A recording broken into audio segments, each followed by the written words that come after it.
Patriotic news. Unthinkable. As the First Lady got off the plane in Saudi Arabia, reporters freak out about what she is wearing. Our First Lady is simply beautiful. It is not weird that she was not asked to wear a headscarf when they visited Saudi Arabia. Russia Today reported about how America's First Lady hasn't been ordered to dress more conservatively during her visit in Saudi Arabia, as women there are usually expected to wear floor-length dresses. So, watch what First Lady Melania does when she gets off the plane. Saudi officials stated that the Riyadh has no demands on a dress code for the visitors, but will accept suggestions. "We welcome any style of clothing," said Adel bin Ahmed Al Jubeir, Saudi Arabia's foreign minister. In comparison to Michelle Obama, there was a big difference. She was snubbed by the Saudis and they didn't even shake her hand, the Mirror reported. "We are delighted to have a First Lady like her. What do you think of this? Share your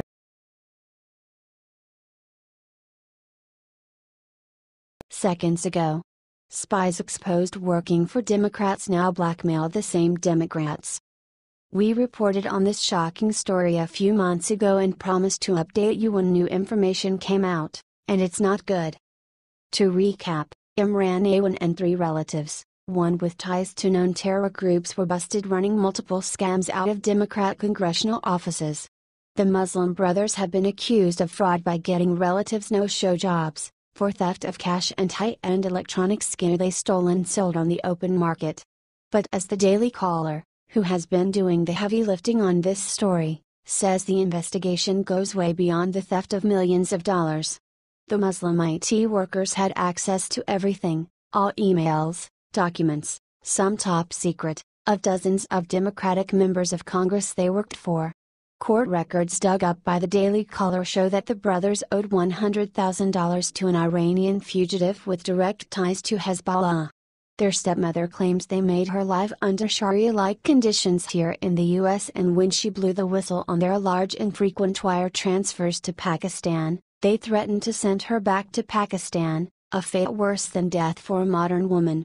It gets worse. The brothers were banned from the computer networks for the Democrats in the House of Representatives after they were accused of illegally accessing congressional computers and transferring data without permission.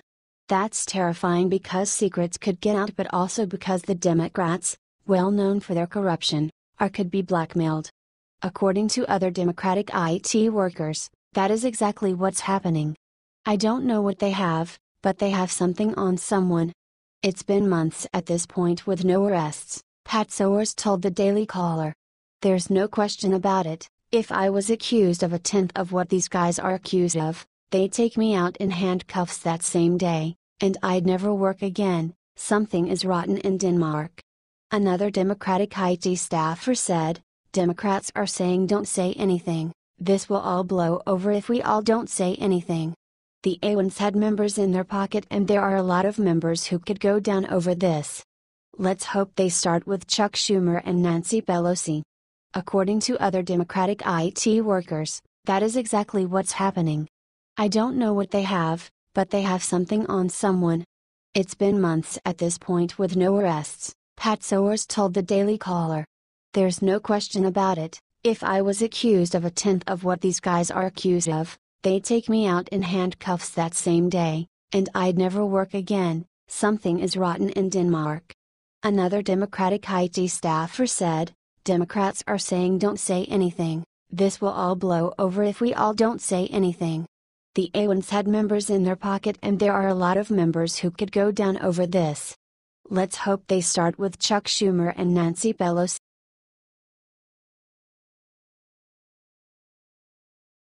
Shocking famous feminist, "We have to create euthanasia vans and go door to door to get rid of the old people." Katie Hopkins, leftist British TV person, was once on Trump's The Apprentice. Lately, she stated that the elders have to be euthanized, for they are a huge burden to society. She considered everything. She stated that we have to make euthanasia vans which would go from house to house and take old people. She stated, "We just have far too many old people.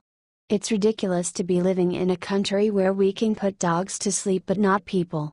Euthanasia vans, just like ice cream vans, that would come to you home. It would all be perfectly charming. They might even have a nice little tune they'd play. I mean this genuinely. I'm super keen on euthanasia vans.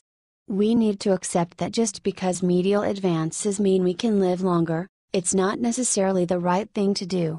She also said that people suffering from dementia need to be euthanized because she thinks they only occupy space in hospitals. She stated that their lives have no meaning anymore, due to their condition. Apparently, the reports say that this is not the only case which shows behavior like this from Hopkins.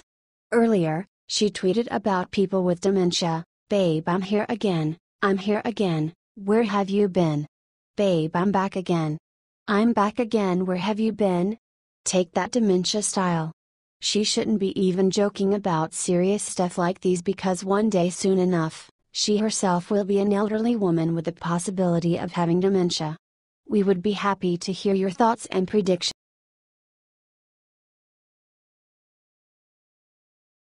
Breaking OJ Simpson verdict revealed. Breaking news, OJ Simpson is officially a free man. 4 out of 4 commissioners voted to release him from prison, where he is serving time for armed robbery. The first commissioner read a written statement that said, "You've been in prison for 9 years. You have complied with the rules of the prison and acted in an acceptable manner. You have no prior conviction of criminal activity. You are a low risk to reoffend on our guidelines. You have community support and stable release plans. We have heard from you and your victim." He continued, "The question here is whether or not you have served enough time in prison on this case. Considering all these factors, my vote is to grant your parole." OJ was previously acquitted in the murder case for his then-wife Nicole Brown and her lover.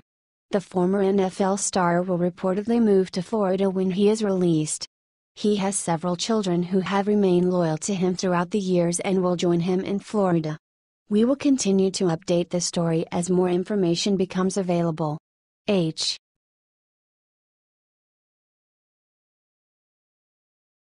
Get ready, O'Reilly drops her bombshell on Fox News.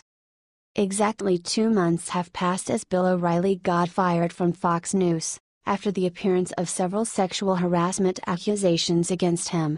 Now, he returned to the light and let Fox know that they made a huge mistake.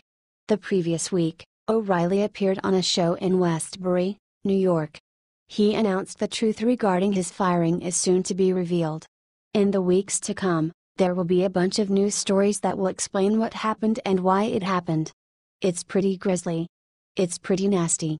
It has to do with far-left progressive organizations that are bent on destroying anybody with whom they disagree, including the president, stated O'Reilly. I can't really get into depth about why I left Fox and what's going to happen now, because my lawyers are pleading with me, for once in your life, O'Reilly, could you just shut up? He went on this Saturday. The comments were made during O'Reilly's The Spin Stops Here tour. During his appearance, O'Reilly also announced that he is about to start his own network, a direct rival of Fox. "I am starting my own operation. We are going to do that," he added, revealing that he will be rolling out a beta test for a newscast soon. "We will go into a studio and here it will look like the fact."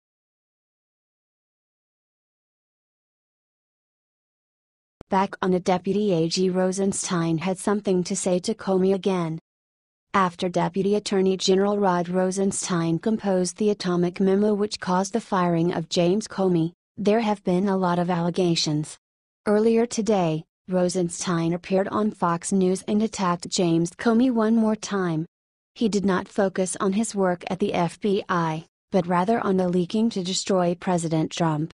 As the host asked him a question regarding the leak, Rosenstein answered, "We take confidentiality seriously, so when we have memoranda about our ongoing matters, we have an obligation to keep that confidential." This is specifically what caused Comey to lose his FBI director position.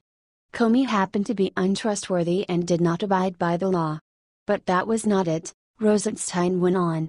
Show host McCallum asked Rosenstein if he was worried about special counsel Robert Mueller's longtime friendship with Jim Comey. The deputy AG sharply said no for now, but if any conflict of interests arises, he will have no problem taking action against them both. We would be happy to hear your thoughts and predictions.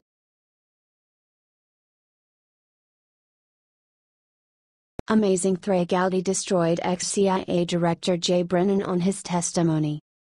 We still can't find any single evidence that President Trump is connected to Russia.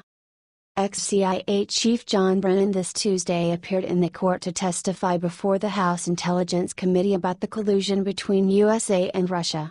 South Carolina Representative Trey Gowdy pressed Brennan pretty harsh, which forced him to admit that he doesn't really know whether there was any collusion of President Trump and Russia. John Brennan responded that he had seen some information about connections of U.S. actors and Russians, but denied to confirm that has seen direct links between Russia and President Donald Trump. That doesn't help us a whole lot, Trey Gowdy added. Representative Trey Gowdy asked Brennan if he has seen any evidence of coordination, collusion or maybe conspiracy between our President Donald Trump and Russians. What do you think of this? Share your